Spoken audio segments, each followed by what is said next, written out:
What if the so-called good book were ticking with stories so chilling that Christopher Hitchens branded them moral time bombs?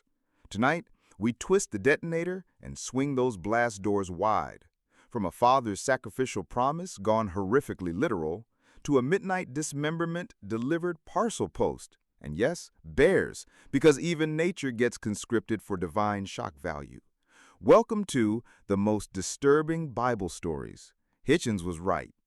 If Sunday school was your spiritual Disneyland, buckle up. This is where the rides malfunction. Picture the ancient Near East as one colossal, sun-scorched backlot set. Mud brick villages, nomad campfires, and a dozen fledgling kingdoms all pretending they're the main character. Stability? Try Game of Thrones, but with fewer dragons and way more darkies. Tribal coalitions form and fracture before the ink dries on the alliance scroll.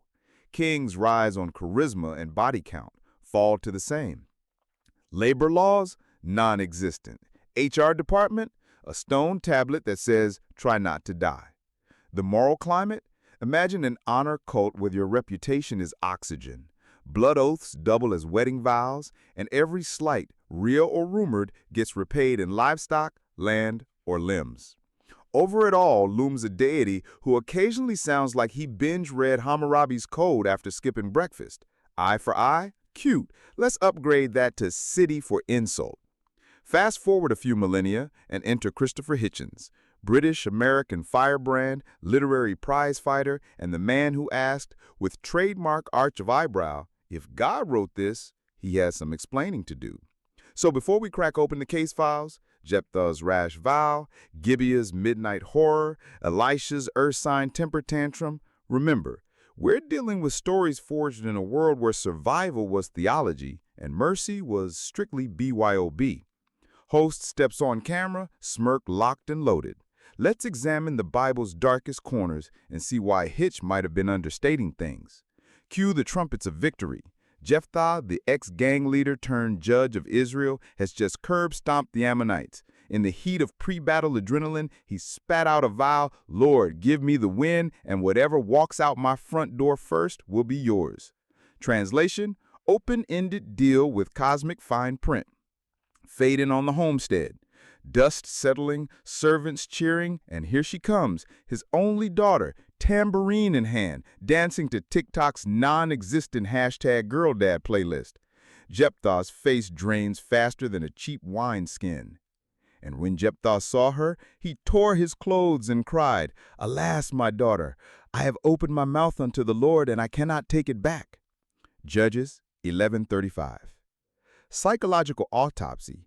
Jephthah is the Bronze Age poster child for honor logic, an illegitimate son exiled for his birth status, forever hustling to prove he belongs. In that world, breaking a public oath is social seppuku. Keeping it, even at lethal cost, earned you a legacy song. The daughter, she requests a 2-month leave of absence to weep for her virginity in the highlands, essentially ancient Israel's bleakest gap year before the inevitable. She returns without a fight, as if saying, Dad, a vow's a vow. Just try not to botch the ritual. Cutaway gag, equal parts grim and glib. If TikTok existed, #WorstDadEver would be trending before the funeral pyre cooled. The camera lingers on the smoke curling upward. No divine voice cries stop. No ram appears stage left. The story simply lets the ashes settle, and so do the reader's nerves. Takeaway.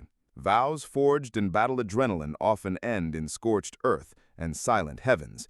To Christopher Hitchens, this was moral dynamite, a deity who doesn't flinch at human sacrifice, and a culture where paternal love ranks below public image. Bronze Age ethics, volume cranked to max, subwoofer humming. Welcome to Gibeah, population inhospitable. Our cast tonight, a nameless Levite on the road, his secondary wife, concubine in Bronze Age HR speak, and a kindly old host who offers floor space and stale bread. It looks like a peaceful Airbnb check-in, right up until midnight knocks back. The house is suddenly ringed by men described with biblical understatement as worthless fellows. Think roving frat party weaponized by mob mentality. They pound the door, shouting for the Levite to come out so they can know him, Old Testament euphemism flashing bright red. Hospitality culture says the guest's safety outranks everything, including the women under that roof. Solution? The Levite shoves his partner outside like faulty luggage. Take her instead. The mob obliges, assaulting her until dawn. Morning light. The Levite opens the door and she's collapsed on the threshold, hands on the sill as if begging entry.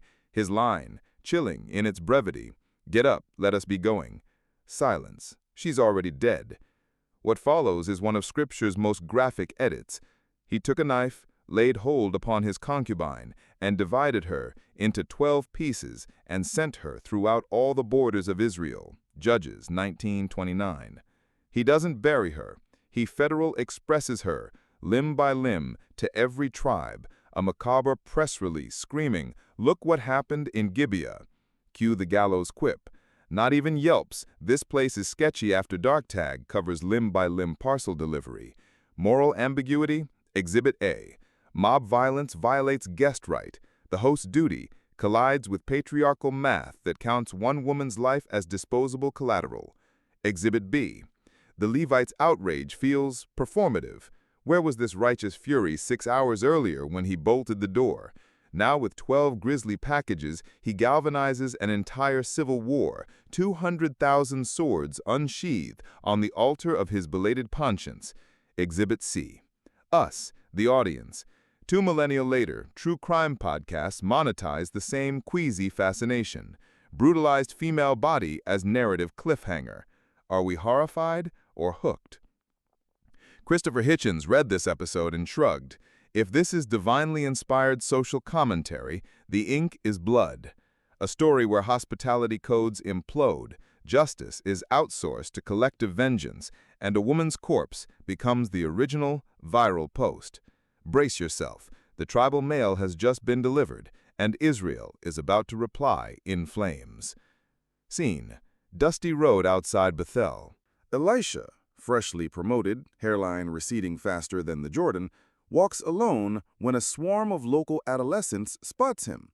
Cue the chant, "Go up, bald head, go up." Translation, "Hey cue ball, why don't you vanish like your mentor Elijah?"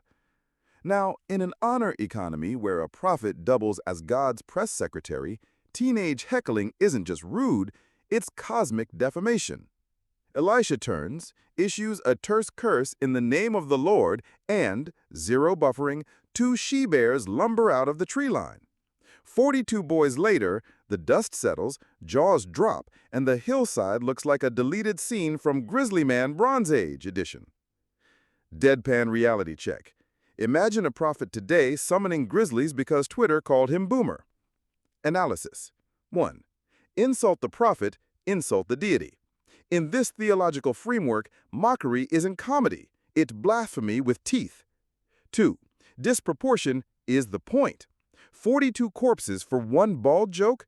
The story broadcasts a theocratic PSA. Sarcasm kills. Literally. 3. Psychological layer. Fear is the adhesive of loyalty. When obedience teeters, a shock and maul demonstration resets the social thermostat. One brutal object lesson buys decades of prophet-grade respect at bear market prices. Whether you see divine justice or divine overkill, the message roars louder than the bears. In this world, sacred authority comes with claws, and teenage sarcasm is a contact sport you might not finish. Picture a celestial boardroom with one agenda item: Project Job. God sits at the head. The adversary leans across the table, eyebrow raised. The wager is simple. Strip one righteous man of every comfort and see if he still signs the praise reports. Stakeholders, livestock, servants, 10 children, and Job's epidermis, soon aflame with boils.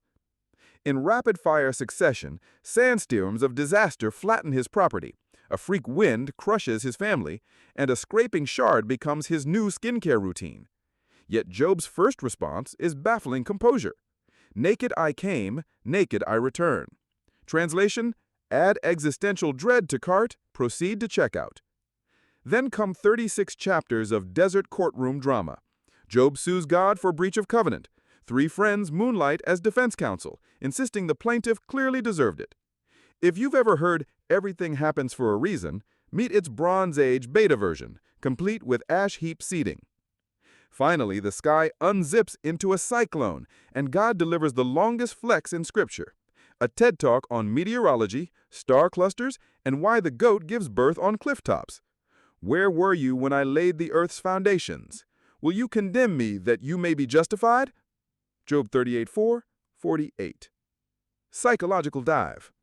Job emerges as the Bible's proto-existentialist, demanding a universe with due process and itemized receipts.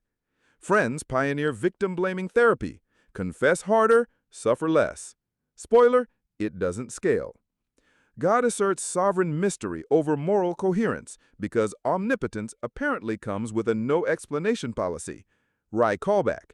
If customer support ever said, "I owe you no explanation," admire the hippopotamus. Weeds switch providers. For Christopher Hitchens, this narrative was Exhibit A that omnipotence and accountability don't always RSVP to the same banquet. Job bows, repents in dust and ashes, and the audit closes without a liability clause. Cosmic wagers settled, human collateral noted. Montage begins. Audio crackle of debate stages, clinking glasses, cigarette flare. Hitchens, religion poisons everything. Cut to another venue. Softer my kiss. Hitchens, if God really wrote this, why so many scenes unfit for children or any sentient adult? A final salvo, delivered with that Oxford meets boxing ring cadence. Hitchens, the Bible is where ethics go to fight for their lives and often lose on points. Music swells, host's voice slides in, measured, amused.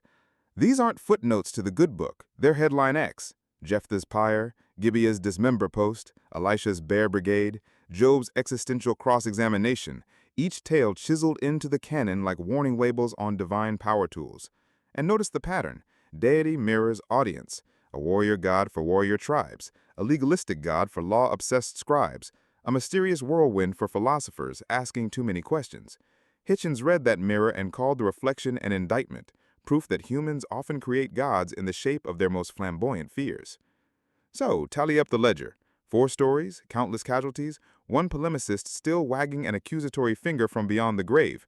Whether you branded blasphemy or brutal honesty, the charge sheet remains on the table, inked in blood, ash, and ursine paw prints.